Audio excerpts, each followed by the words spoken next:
Good morning, everybody. Thanks for tuning into our live presentation today. And today, it's going to be super casual. Want to answer your questions on the iX12. I got Mr. Tom Cogswell here with me, and we are just going to go through as many questions that we have. We have a list of all of our top asked questions from our service team, as well as some changes coming up for the 12. And as well as looking at the, I have my phone up here, so I'll be able to answer any questions you guys have. Yeah. So start throwing those in. If I miss it, we got the man behind the curtain that will tell me what to answer next. But Tom, let's just jump into it. Let's talk about kind of some of the. What do you want to talk about? First thing I want to say is that we do have an update going out for you iX12 users. It's going to have a couple of new features and some corrections and some improvements. So just kind of keep an eye out for that. We'll be sending out a change log in a Facebook post, so you guys can check that out. And then just keep an eye on Google Play. You'll see an update coming in. Yep. So. And then I guess let's just jump in to the I would say one that I wanted to mention is a lot of people, at least from what I've seen, think that the radio's not loud enough. So we do have our basic turn up the volume little button here. So as you can see on my radio here, there's just this, but there's also more volume that you can adjust in the Android system. So if we swipe down or just find the settings, we got that little icon there for settings. And we go to sounds. My best tip is to turn up media and notifications. That way you're going to get the most out of the speaker. So just go ahead and do that if you want it to be loud enough. Also, remember it's got Bluetooth. So get some Bluetooth headphones if you're in a loud area. You know, I don't know if I've ever had a radio that's loud enough to, be over the sound of a nitro engine or a jet screaming by. So get some Bluetooth headphones. That'll be great. Yeah, there's also a lot of cheap Bluetooth speakers that are really tiny. Yeah, one double sticky tape to the back of it. Cool forum post I saw was like I think BlackBerry makes this little thing you can actually clip to yourself. That's pretty cool. Yeah. Hey. All right, so that's the sound. A couple of things. I know we had some questions earlier this week on BetaFlight being used on the radio. I think one of the big misconceptions there is maybe with our launch video, you guys saw the BetaFlight logo. For you quad guys, I know you airplane guys tuning in and don't really care about this, but the radio can run PID Flight. It's an app. We worked with that developer to make sure it was optimized for the 12, but that is not the BetaFlight software like you would install on Chrome, but the PID Flight app, and you would want to buy an OTG cable, go to Amazon, it's just type in OTG USB, and it's like a $10 cable or less. Yeah. You can just prime it to your house if you have to, but right. They sell that, or you get it wherever you buy your USB accessories. Yeah. But that's the app there. And PID Flight, it's a free app. Yeah. You just download it on your iX12. It's up to date. It fits well. So just remember that. So if anybody that's thinking, oh, it doesn't have BetaFlight, why'd they say it has BetaFlight? It has PID Flight available, and you got to download it on the Google Play Store. Yeah. All right, I'm just going to keep running through here. Well, Tom, if you got anything coming up, I'm just going through these questions. So another thing that we've been running into is exporting your models. It's pretty simple, but some people are like, how do I do it to the SD card easily? And this is one thing that I want to run through here on the screen. So I'm going to go to Airware. And then we'll go to the model select screen. And there's a really easy way just to store things right onto your SD card instead of having to go through what's called the ES file share.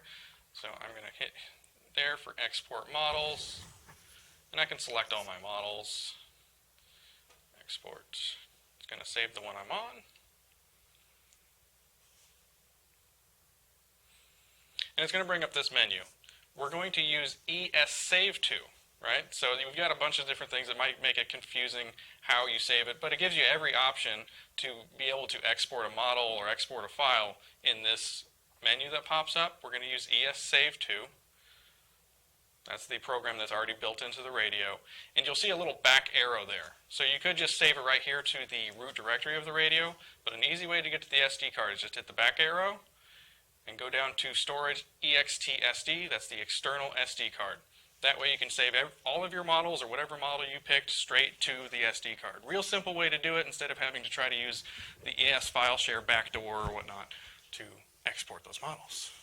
Yep, that is a good way. So Yes. I'm just looking at the questions back and forth here. First one I saw, just looking down in a second, is AS3X app doesn't work on the iX12, which we know. The current Android AS3X app does not work. It's not really optimized for a landscape design. We're aware of that. We're highly aware of that. The engineering team is working on that update, so do look for that in the coming months. But it is definitely a priority, and we are looking to update that, as we would love you guys to be able to update your AS3X systems from the radio rather than having to use an older phone or tablet. So we're working through that. So let's see. There's a lot of questions on here that I don't even know where to start. Yeah. Any stick knob to Android inputs? Can I write something that pushes the input of an arbitrary switch or knob out via SRXL, telemetry, or even a channel? Well, yeah, I mean, and then this is a three-part question. Can I write an app that communicates with an arbitrary device on the aircraft via a telemetry channel? Yes and no. We can work through. We're working through that kind of stuff. I mean, right now you can certainly. There's not something I would call soft switches where you can hit a switch and it activates something in Android. Right. But again, it's something we can work on. We can absolutely enable that as we go. Yeah. But as you can imagine, there's a lot of higher priority things right now that are on the to-do list, and we're working through that. So yeah, we can do it in the future. So if you guys wanted to, for example, hit a switch and it turn up the volume on the radio, which I want personally, we're working on that. So those kind of things are coming down the road. So get those questions rolling, guys, on the live here. And if I miss anything, let me know back there, you guys. One thing that I wanted to go over is wireless trainer, and this harkens back to when we started wireless trainer and really just binding to receivers in general. If you're having trouble binding one radio to another for wireless trainer, distance is your biggest friend there. If they're right next to each other, you're probably going to have a problem binding them together. So just keep that in mind.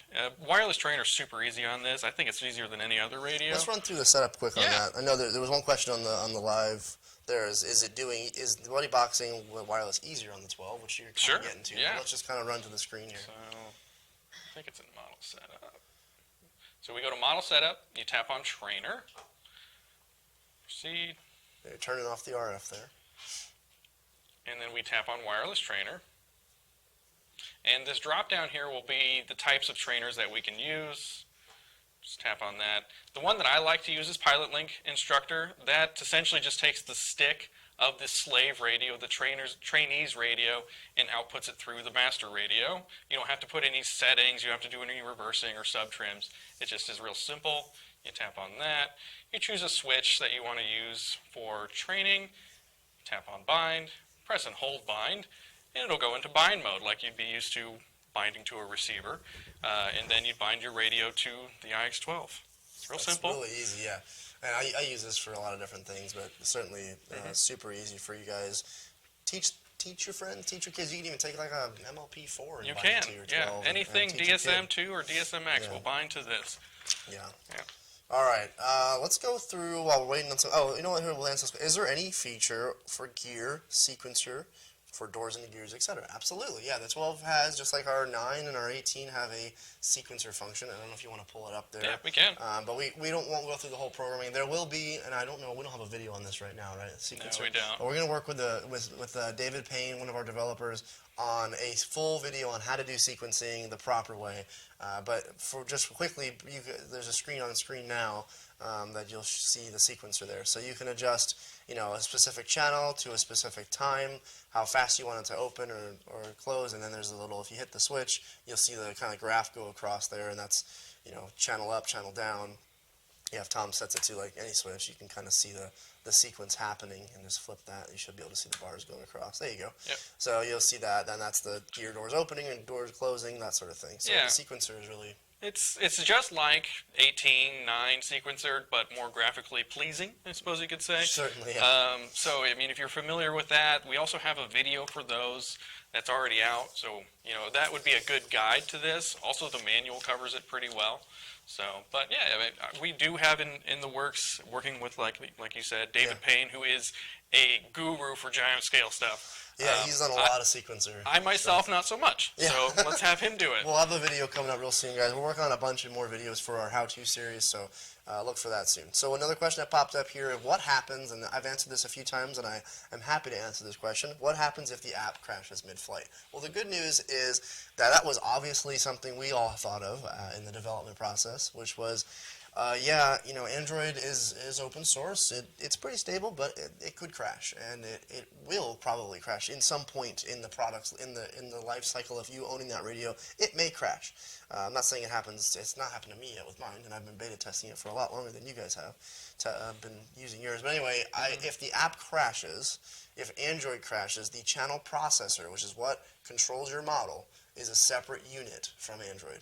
So I'm going to do a video where we fly an expensive airplane and physically crash Android with an app, which I think I'm going to have the developers make, but actually crash the program. Just to prove the point is you can reboot Android and the channel processor still works. As soon as the way you can tell, the way you can even test it if you want on the bench, is as soon as you turn that radio on and those orange bars turn on the radio, your RF link is active. Now, it's not, you can't go in there and change like your model, for example. Right. But if let's say you're flying your Timber and you are done flying, you come back later that day, you power your radio back on. As soon as you get those orange bars, you're active, and you can go out and fly while your radio boots up and does its thing. Yeah. So totally fine. Those are totally separate systems. Right. All the switches work that you assigned. It's essentially just loads up the model that you were last on, and you're good to go. Yeah. One question here, a guy asked just the question, gimbal resolution. I'm guessing you mean the frame rate or certain. I'm not sure exactly what you mean there. The gimbals are very smooth, but I know that's not what you're asking.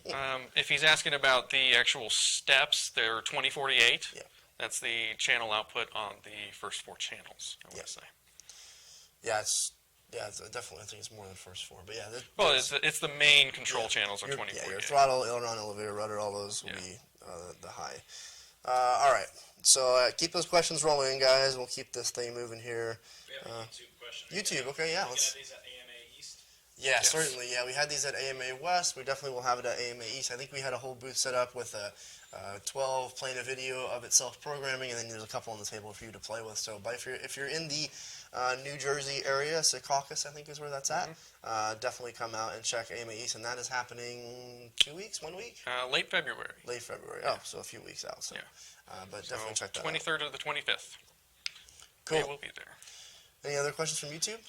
There's a guy who was asking what is the function of the FPV mode listed in that menu, which we probably skipped over. And then he said the FPV question is related to the menu when you looking at the trainer binding to second transmitter. Yeah. That makes sense. So there's Okay. in the wireless trainer. There's Let's an go FPV. through that. Yeah. So what he was saying there is the FPV trainer menu is for our wireless trainer-enabled goggles, like the Focal VR or V2s and the Focal DVRs. Yeah. What those do is they bind wirelessly to your radio for head tracking. So that menu is a simple way to set that up, but I'll show you guys. Yeah, it essentially just turns it's trying to use the wireless trainer link there. So, you're flying your airplane, you're flying around, you have a head tracking system, a pan tilt, your goggles now become that connection to your radio as if they were a wireless trainer link. Right. Or as if they were another radio, I guess, bound to your radio. So essentially you'll set up what your output channel is, and you can bind it to it. It's just, if you're familiar with how the DX9 was set up, it's going to be a lot like that, like that, really. But that's what that's for. Yeah. All right, so moving on. I can't use a Crossfire until you release the cord. When will that be? Trust me, guys, we are trying to get this as fast as I can. I can't tell you how many phone calls I get from my team pilots alone from this question, so we're working on it. I have not checked recently with I think it was early February is when we were expecting to get them in. So that's real soon. Sorry for the delay. Yeah. There's some of the connectors that the Crossfire uses are what we call long lead items, so they take a little longer to get than just a standard connector that we put on the back of the radio. So we're working on through that. The factory's got them all built. We just got to get them here. So real soon, guys. All right, so those are the questions I see on there. Do you want to go through some of these updates we got coming? Yeah, go ahead. So new features. These are just, again, there's 3 pages here of updates already. And as we've always said with the 12, it's going to be an ongoing process of constant updates and feature increases. So I'm just going to start down the list. This may sound really boring, but I'm just going to read it. When saving a model file as a template, a message appears confirming that the model was successfully saved. Awesome. Yay. Telemetry shortcut on the dashboard. When a telemetry screen is selected, long pressing the telemetry icon at the top of the page will return to the dashboard screen. Okay, that's just a nice little handy feature. In sailplane mode, when on the flight mode screen, changing the flight display name also changes the name in the flight mode matrix for easier identification. Just fixing that. Telemetry warnings for receiver voltage and flight log are now displayed on the audio events telemetry warning screen. Okay, and then there's a whole host of correction and improvements. Again, I guess I'll just start cranking through these. So you Well, guys can do. I want to say that Yeah. thanks for the community that bought these, or the early adopters, and said, we had a bunch of beta testers out there doing testing, but we didn't catch everything. So Yeah. we really appreciate you guys giving us that great feedback. We really love our member of the team, Andy Coons, for being on RC groups and being able to feed that to us, to our developers, to our engineers, saying, hey, this guy found this. Like I said, we have a lot of guys that worked on this for over a year, but there's some things that fall through the cracks. Yeah, this is the first kind of production update, so you guys will see a lot of changes here. So I'm just going to go through some corrections and improvements now. This will be on our website very soon, so you guys can read through it. But when switching to stick modes 1 and 3, the trim boxes displayed on the dashboard now properly switch to the correlating position. I think that's what so if you look at the front of the radio, they were not showing up the right spot. They were working correctly, but just the display was wrong. The on-screen response from when adjusting dual rate and expo values when using the sliders for the plus and minus buttons have now been improved. So that little delay you got, that's gone away now. Programmed mixes are now properly reset to defaults when inhibited, which is nice. In throttle curve, the throttle delay button has been removed. Throttle delay is only available in throttle cut. It was mistakenly displayed in the throttle curve screen in version 1.00.03. Several timer issues have been corrected, including the 1-minute timer announcement. When using a curve mix, the mix values now properly correlate to the servo output values on the servo monitor. When using headphones or speakers, the audio only output on the audio is only output on the device and not the transmitter, which instead of having kind of a stereoscopic feel, it's just on the device now. Several issues with the sequencers have been corrected. In servo setup, speed, the right and left directions adjust the speed in that proper direction regardless of the servo reversing position. In screens where the keyboard is available, the cap lock defaults are now consistent. It's just a little fix. Let's give you a breather. Yeah. Do we have any Couple questions? YouTube questions. Yeah. Transferring There's a models lot from more. the DX9? Absolutely. Yeah. Yeah. If you've got a 9, any G2 radio really, so DX6, DX8, even I guess, DX9, DX18, any of those newer model radios will easily transfer to your 12. So you take your SD card out, you pop it into your 12, you import that in. It's really simple, guys. And we obviously made that an important feature because we know a lot of you guys will be coming from those radios. So that's a good thing that brings up. So if you are transferring things, this is one thing that some people were expecting, is audio events from your DX9 are not going to transfer to your iX12 because the audio system is completely different. This uses text-to-speech that used a built-in, essentially, it had a word for every kind of segment or event that would happen. So kind of keep that in mind. Same thing with like telemetry settings. Those are going to be different too. You'll have to set that stuff up. And of course, you'll have to rebind. It's a new radio. Yeah, of You'll course. have to rebind. Yeah. And then if your guys are transferring from iX12 to iX12, here's another thing to keep in mind. The picture's not going to transfer. So when you assign a picture to your iX12 model and you give it to your friend, you'd have to give them the picture as well, and they would have to save that as well. Yep. So, one question, when will the update be available and how do I get it? Well, I'll answer the how do I get it part. So on your radio, there's obviously the Google Play Store, and that will tell you if updates are available. So if you don't know how to find that, go to Google Play, in the search bar type iX12, and it will pull up the app. And if the app says update, there's an update. If it says open, there's currently not an update for you. That's really the easiest kind of way to see. Yeah. There's like 5 different ways to check for updates on Android, but that's probably the easiest one for you guys Right. out there. And if you have logged into Google Play, and we have a video on this in our how-to series on how to make a Google Play account, how to update it. So if you have questions on that, go there. But it's real simple. If you've logged into Google Play and it shows, okay, I've got the iX12 app, you'll even get a notification in the top bar of your radio saying, hey, there's an update available. So keep an eye out for those. And we'll be pushing this update really soon. I can't give you an exact It should be date. today. Yeah, That's what the team's really told soon. me. So hopefully you guys get an update out there today. But again, if it doesn't come today, it's on its way. Right. So a lot of times, sometimes there's a delay when we send the update to the App Store. You got a question from YouTube? Yes. Is there a pin out available for the port on the back so I can make my own cable? Yeah, actually, we could make that What available. does that mean, Alan? Reread what I just said. Okay, yeah, so is there, sorry, they're speaking to me behind the Sorry. screen. So yeah, so is there a pinout available for the Crossfire port? So the serial port on the back of the radio, is that available so I can make my own cable? We do have one. It's Yes, not very pretty. it's not very pretty. I'm a little afraid because we have seen some people just aren't good at following directions, and you can hurt the radio. Yeah, So that's true. my fear is if we share that with you guys that we're going to have a lot more problems on our end. I know it'll help a few of you that are more than capable of doing it. But like I said, we'll talk about that within the team if we want to release that. So I don't know yet. I'm a little nervous about releasing that. Go ahead. What is the RF output power? The RF output power is the same as the DX9. I don't know from a dB standpoint what that is. I believe, yeah, I'm not even going to quote a number, but it is the same RF module as the DX9, and it is FCC compliant globally. So the US version is a little different than the EU version, of course, due to laws, but the US version is higher power technically. So. Yeah, I don't have a dB level, and we don't have an engineer here with us to give us that. But again, it's the same as the 9. Anything else? And it's Price full. point again? Price point $600, $599 for the transmitter only. And if you want that if you want the receiver with it, you go to the $699 price point, but you're going to get a 9350 with that. So that's a full. It's a 9030T. 9030, yeah. It's a 9030. telemetry receiver. Yeah. And it will come with a voltage lead. That brings up one thing. If you guys bought one of these and you didn't get that voltage lead, reach out to us. We did have a couple of those go out that didn't get that. So. Cool. Yeah, and that's just a little 2-pin connector cable. Right. Really cheap little cable, but really nice to have when you're trying to get telemetry voltage. All right. Let's see. Well, I'll keep reading some of these updates as we get more questions rolling in.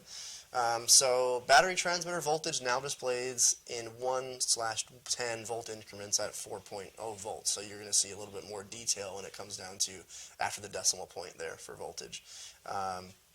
Model timers now correctly trigger when reassigned to various switches and buttons. That's good. The inactivity alarm is no longer active when using other applications. So if you're out there playing a video game, you're not going to hear inactivity because you're not using your radio functionality. Yeah. Analog switch setup now resets values correctly. Good.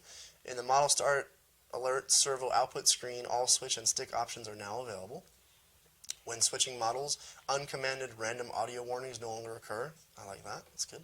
That's a fix. After setting up a startup warning, the system will now allow that model to be stored as a template. In the pre-flight checklist of the option of per session now properly causes the checklist to activate only when the system is first powered on or a new model is selected and the RF is activated. That's not a big deal. Okay, that's a good fix. But TBS Crossfire now properly turns on and off during all phases during charging. Awesome, I like that. New model reset now resets the model name, which is good. The startup tone now occurs when the AirWare application is up and ready to use. 3 more. When changing languages from another language back to English, the text for the transmitter battery inactivity alarm returns English. Really don't know how people find that, but good. Glad we found it. Telemetry RPM macros now properly announce the RPM value. That's important. In helicopter mode, when reversing the collective type, the throttle warning now properly warns high throttle setting. And that's all we have on this sheet right now. I'm not saying there's more added to this, but that's pretty much what our change log is. And if you didn't understand any of that, again, this will be up on the website soon, and you can read it at your leisure. One thing I wanted to cover was text-to-speech. So, like I said, this thing has a text-to-speech, Google text-to-speech engine, and it comes with a default voice. It's more of an American kind of nasally kind of voice. Maybe it sounds a little like me. I'm not sure. But you can change that. You can change it to any dialect that you want. There's different accents that you can use. I myself have a British dude, kind of sounds like James Bond, as my text-to-speech voice output. And I just want to show you guys how to do that. It's pretty simple. Yeah, let's do it. It's an Android feature, so we have to go to the Android menu. So swipe down.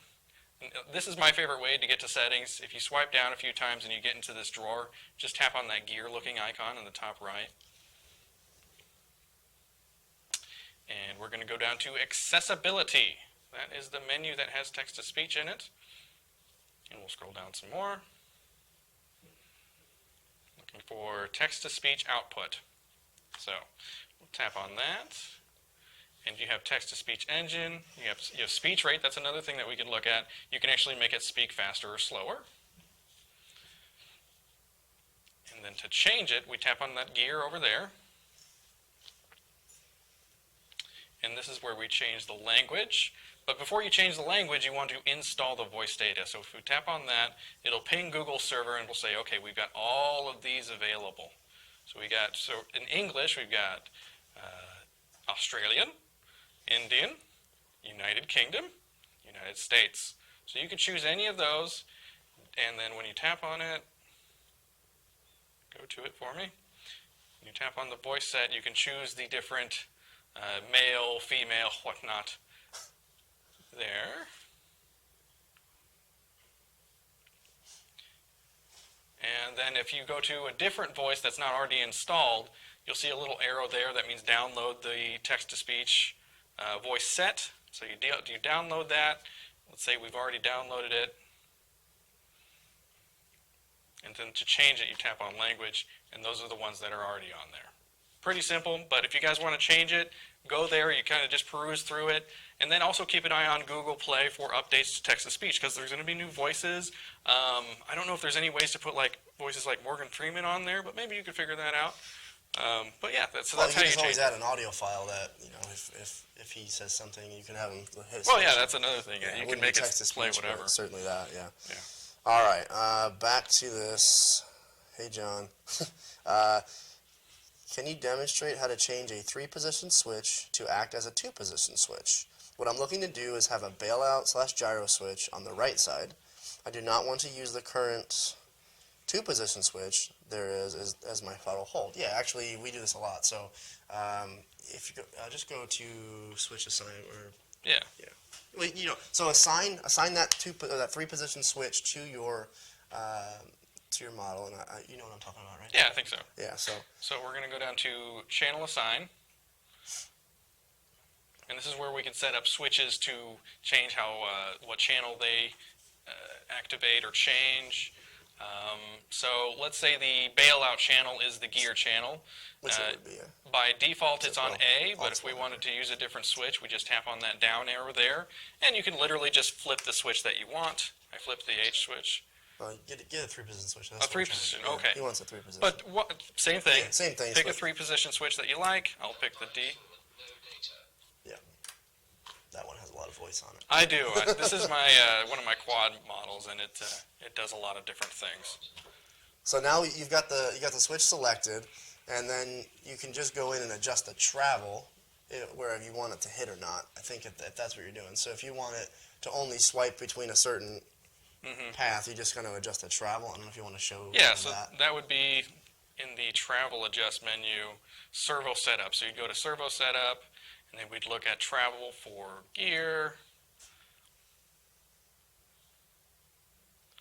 And then I put it on the D switch. I don't know what flight. It depends on the flight controller you're using, but if you just want it to hit in a certain spot, like one over here, like left side, right side, it's only a 2-position switch. 3-position doesn't matter. It'll be basically like hold will be hold if you click one position and hold again in the second position. It's still in that hold range. So Right. hopefully that makes sense. So I know James uses the what is this switch here? The A switch or the F switch? The F switch? Yeah, he uses F switch for hold and bailout, so it's all right there on one. Okay. We could do a video on that. I don't think we need to spend a lot of time on here, but it's certainly doable. If that didn't answer your question, I know it was kind of all over the board. Reach out to me on Facebook and I'll walk you through it. I'll just call you and walk you through it. It'd be easier to do it that way. Now that's service. Yeah. Let's see. Who do we reach out to for the voltage lead?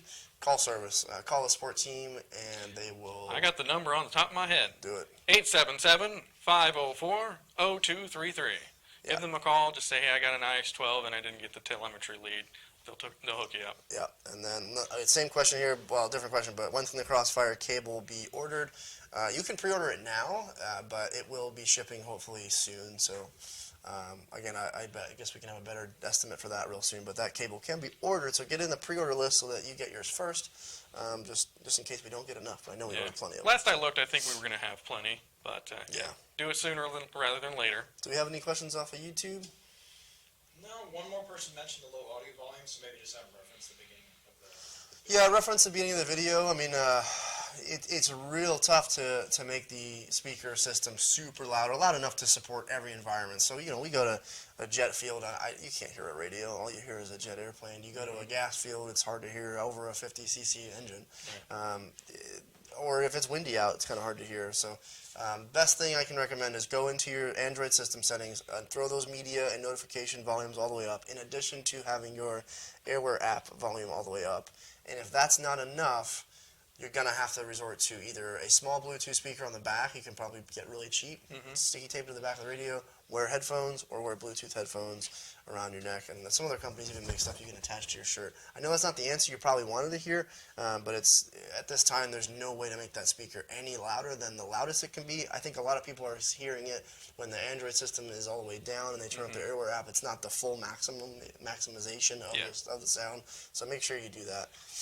You got another one? Yes, is the telemetry logging fixed with this update? If not, do we know when it might be? Is the telemetry logging fixed with this update? I don't think that was actually put into this one, but that is something that they're working on. So likely with the next update or the next one after that would be my guess. Yeah. This is a question I can't answer. How many iX12s have been shipped? I can only answer it in generalities, a lot. And yeah, this radio has been extremely popular from our standpoint. So because we are a private company, we don't share that information. But there's quite a few of these in the field, and I would say almost as many as when the DX9 first shipped. That's how many have been shipped, if that even gives you anything. So and it's a lot. if you're trying to find one, yes, we are sold out, but we sell to dealers. There's lots of retailers that actually have these in stock. I believe Flight Test has them in stock, Chief Aircraft, Main Hobbies. So if you're looking for somewhere to buy one, check out there. If you're in the UK and you're watching this, Al's Hobbies and in the UK has them as well. So there are retailers out there that have them. Just keep an eye out, check online. Sorry, we don't, but we sold them all to those guys. Yeah, and there's plenty of them out there to get. So will future models include the screen, or is the iX12 going to be the only screen model? Absolutely, guys. The best way I can answer this is Horizon and Spektrum wouldn't have invested into this type of technology just to put it on the one radio. Much like an automotive manufacturer like Ford doesn't invest in the Sync platform to not put it into all their vehicles. So I will say this system won't be in all of our radios because we have to hit price points and certain people don't want certain features. But we're definitely planning on putting this system in other platforms down the road. So look forward to that. I can't give you any timeline or anything like that, but like I said, we wouldn't invest in this if we weren't planning on expanding upon it in the future. But right now, the iX12 is the only platform with this setup, other than on the Surface side, which the DX6R does have an Android system in it as well. So if you guys are watching and you're like, oh, I don't like air radios, check out the 6R. That's actually a really cool radio, and it's got Android enabled into it. A lot of the same things that this has. Yep. All right. That is it. That's all the questions I got. Oh, perfect. They keep rolling in just as I say no. Who would I talk to? This may not be a Spektrum question. All right. Who would I talk to about a servo for a 1/8 scale Truggy? Well, guys, this is a radio day, but the 6390 BL. Yes, I was going to say the 6390 BL is a great 8-scale brushless servo from Spektrum that we. It's fairly new. Yeah, fairly new actually. Yeah, you're right. It is really new, and all the feedback we've gotten on it from our team guys has been really positive. It's a great, just middle, does everything well kind of servo. Yeah, and it's not extremely expensive. No, I think it's like 120, 130. For an 8-scale servo, you're going to be above $100. Yeah, all metal gear, brushless, super powerful, really durable. So I'm just going to go through some of these questions we got here. Does the Android side of things support GSM for cell data? If you guys don't know what GSM is, that's like your cell phone basically calling. So do we have to bounce it off of a hotspot when at the field? Yeah, the Android system that we have in R12 does not support a SIM card. Or what is that? No, a SIM card for a cell. So it's purely a Wi-Fi platform. Right. So if you're at the field, if you're at a really cool field, you might have Wi-Fi.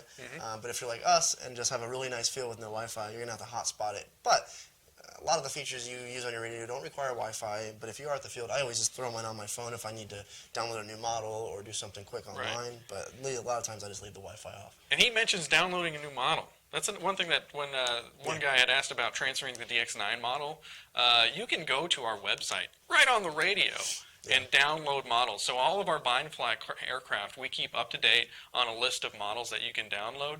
You can literally, within minutes, download using the Google Chrome browser and then upload it to the iX12's airware. And you don't have to do any of the programming. You don't even have to crack open the manual for your new plane.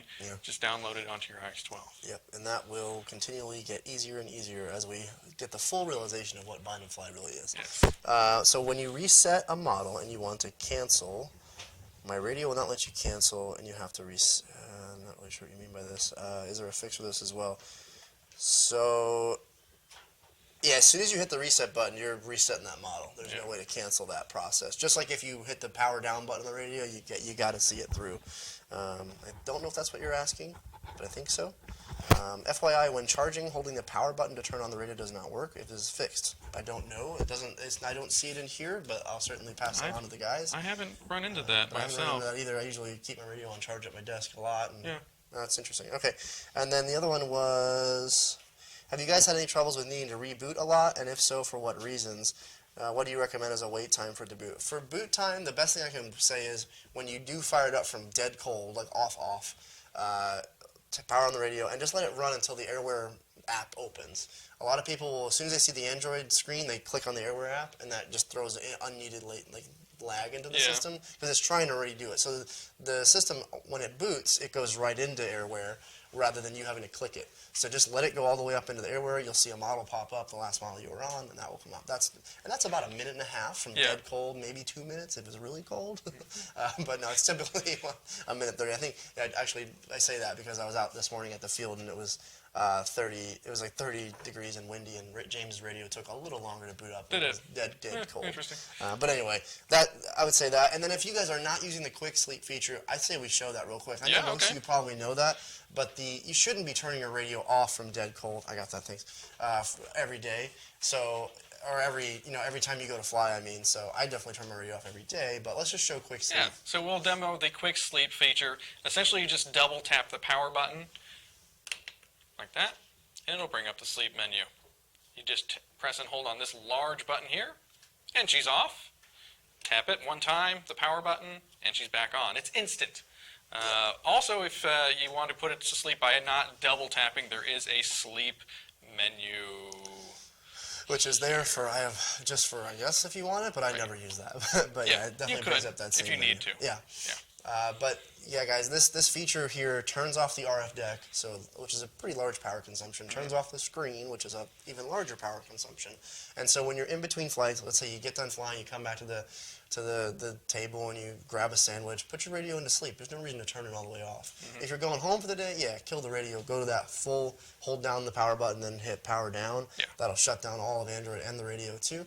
But in between flights, you shouldn't be doing that. And even like an hour of sleep is going to burn like 1% or so of the battery. So you're not going to burn it throughout the day. And that's how I get the most out of my iX12 when I'm out flying. I haven't been doing a lot of it lately because it's been so darn cold. But when I am able to fly, it certainly lasts a lot longer that way. Right. All right, can you download preset model setups for the iX12 also in the AS3X app? You're not able to select the iX12 for radio type. Yeah, we're all working on the AS3X app for you guys that just tuned in. That is an update. We'll get it working, and it will work for the 12 eventually. And then, can you download preset models for the 12? Yes, Tom kind of covered that a minute ago. Again, it's going to be in the Spektrum site. You can go in and download those models. So if we have a BetaFlight model like a Blade 230, that model's in there. You can download that. It's not going to bring in like a photo of the model or anything like that, but you're going to get all those settings, so you don't have to go through and program your model. Dual rates, pitch curves, throttle curves, everything that you would need to program from the manual is going to be in that. One question that we had was, does it have, or do we have a better battery available? No. So this, being an Android system, has to use the battery that it comes with. Android essentially has a power curve built into it for that battery. So if you put a bigger battery in there, it wouldn't make any difference. It's only going to use that 6,000 milliamps of that, let's say, 10,000 milliamp battery, because that's what the Android system's set up for. Right. If there is an update battery in the future, we would have to do an update to the radio as well. You'd have to do an update to the Android system. That means you'd have to send it to us. Yeah, so it's probably unlikely that's going to happen. Even if you guys stuff a bigger battery in there, you're not going to see a performance gain. One thing I would recommend if you think you're going to be running out of batteries is get an extra battery. Yeah. Yeah, the battery is removable, unlike most tablets out there. But yeah, battery's removable, and you can just pop a new one in and keep flying. But again, you should be able to get through a whole day of flying, no problem. How bright is a screen in bright sunlight? In my experience, and I know you as well, my experience is I can easily see the screen. It is not like a dim phone outside. It is more than bright. Oh yeah. I don't have a problem with it. Yeah. I can't give you a nit rating of how bright it is in the sunlight, but it's more than usable. I don't even really notice that the screen is an Android screen when I'm outside. It's certainly easier to see than my DX9. Yeah. You know? I keep it on about half brightness, and I've never had a problem with that. And I fly a lot. Yeah. So, but there is an easy way to change it if we want to go down to the screen. You can simply adjust your brightness by swiping down twice, and you've got your brightness scroller right here. Yeah. So, easy enough. It's a pretty good range. You can't really see it on camera, but it's a pretty good range.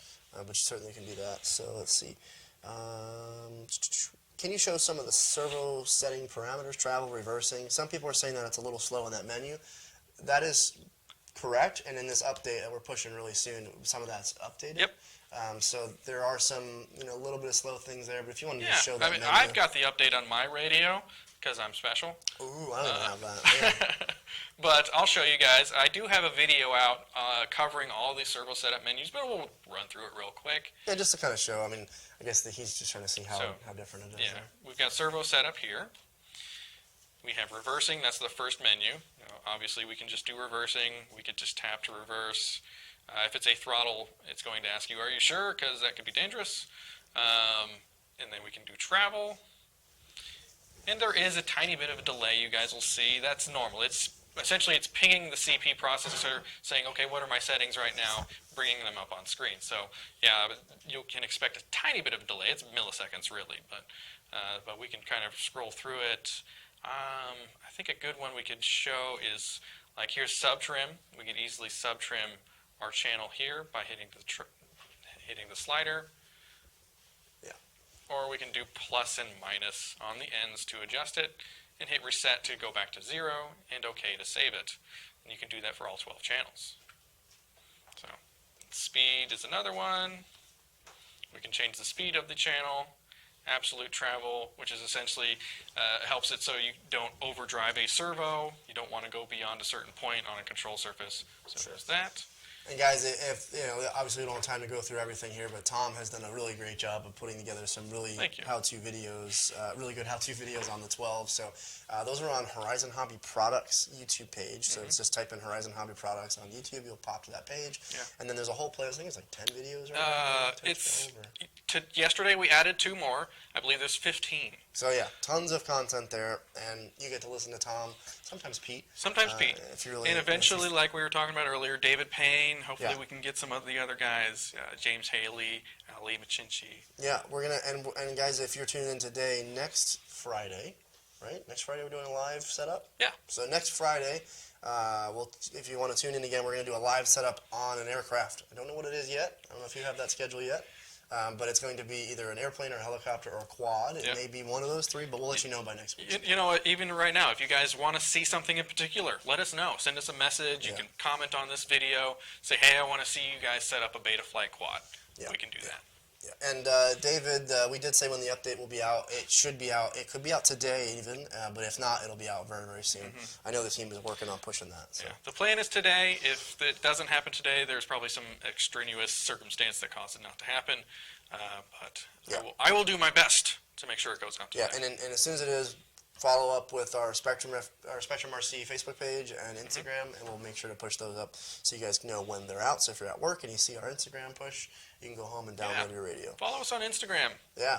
Plugs, shameless. All right, so another one from Harley. We found that very close proximity to a fluorescent light interferes dramatically with the touchscreen. I've not tried that, but I want to now. I heard about that. That's an interesting one. I'm not sure why that happened. Well, we'll take a look at it. Yeah. I don't know if I can fix it. So what it was is that a guy had it on top of he was at his hobby shop, and there was a fluorescent lighting in the case, and he had his radio on top of it, and somehow the fluorescent light was making like the screen, essentially like somebody was touching the screen, but nobody was there. It must have been, what was that guy from Ghost, Kirk Cameron? I don't do movies, man. All right. Any other YouTube updates? Any other YouTube? Is this okay? There it is. Yeah, I knew we were gonna get this question. So, is this better than the Tyrannus or FR Sky system? I can say that being a Spektrum user for the last, as long as I can remember, let's say 10 years at least, more than that. Since I was in high school, I've been a Spektrum user. But I also play with some OpenTX platforms, so the FR Sky. We've got a QX7 that we've tested on stuff, and to be honest, I am not a fan of it just because of its complexity. It's very difficult to program. It's not intuitive, whereas Spektrum has always been intuitive to me. That may be because I've used it for so long. It's kind of like second nature. The 12 is an extension of that. And now that we have Crossfire, there's really no reason I would ever consider Tyrannus again. Not only because I am the senior brand manager for Spektrum, but I would never ever fly that. But again, I don't know if there's other comments. I mean, the sticks feel better, the screen programming is better, the Crossfire integration is super easy, the switches feel better. The best thing I hear about FR Sky stuff, and again, not to bash them at all, they're a great company, is our sticks just feel a lot better. They don't feel like digging through sand and mud. That's not my quote. That's from somebody else. But It's a butter churner. Yeah, butter churner. I don't know. We have any, it's hard to say direct comparison, but certainly Everybody's got their own opinion, obviously. But I think it's, by and large, a lot of people think that our interface is easier to use. Yeah. Now, the OpenTX stuff, you can do a lot with it. That's great. That's really cool. But that also introduces, more that you have to do to make it the way you want. Sure. So.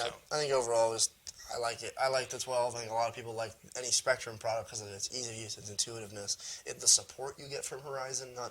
There's that, yeah. That's a huge piece of it. You can send it into us, and we can go through the whole thing and repair it and tune it up. I've seen radios come in from team guys that have almost looked like they threw it across the room, but we actually had one last week. Hey, I let somebody use my radio for a tiny whoop race, and it came back with both gimbals punched in because they left it and somebody stepped on it. Oh, man. But that kind of stuff we can fix. We can get it, send it in, and it's relatively inexpensive, and we'll get it taken care of. We've got a service center here in Illinois that can fix any of our radios. And on top of that, you can call us. If you have questions, we have a team of product support guys that will answer your questions. Yeah. So I don't know if Tyrannus has that. You got to go to the field or jump online and ask your friends. You may not get the right answer. I don't know. Let's see. Importing photos. Can you go over how that works? Sure.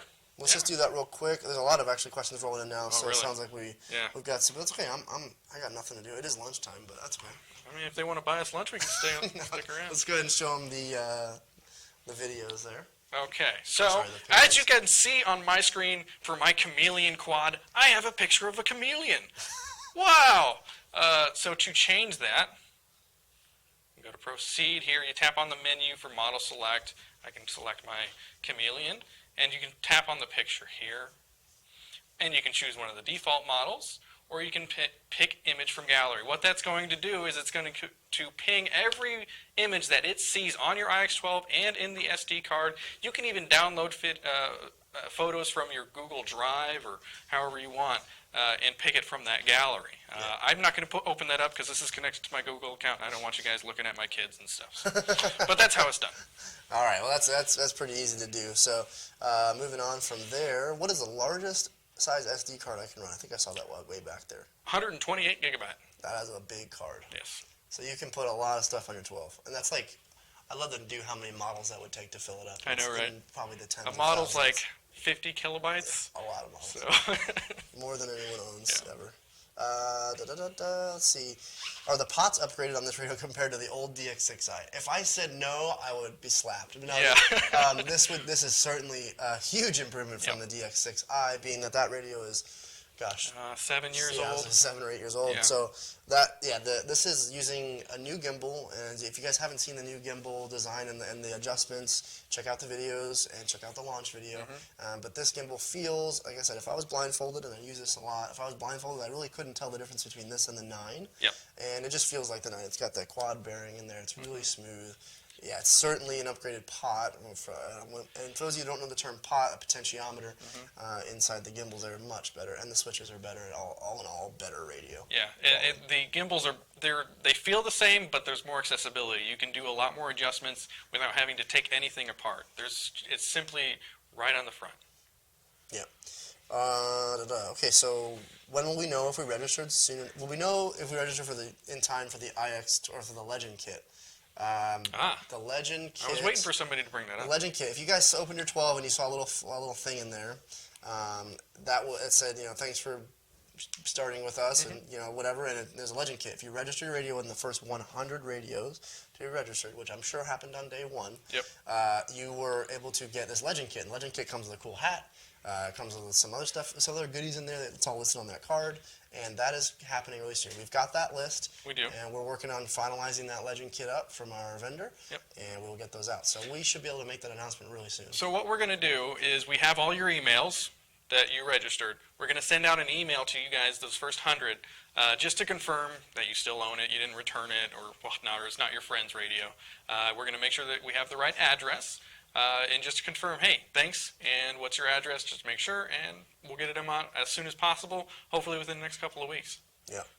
All right, guys, I think we're going to call it here. I don't see any other new questions that popped up. If you didn't get your question answered, I apologize. You may want to rewatch some of this. And again, we're going to do this kind of stuff for the next couple months, really. So if you didn't get your question answered today, shoot it over to us. Go to Spektrum RC, send us a message on Facebook, or send it to the Horizon Facebook page, and they'll get it to us. Instagram, direct message us if you want as well, and we'll answer all those questions. But thanks so much for tuning in, guys. Thanks, Tom, for hanging out with me. Thank you. And enjoy your 12s, guys. And again, look for that update really soon, and we will catch you later. Have a great weekend. Thanks.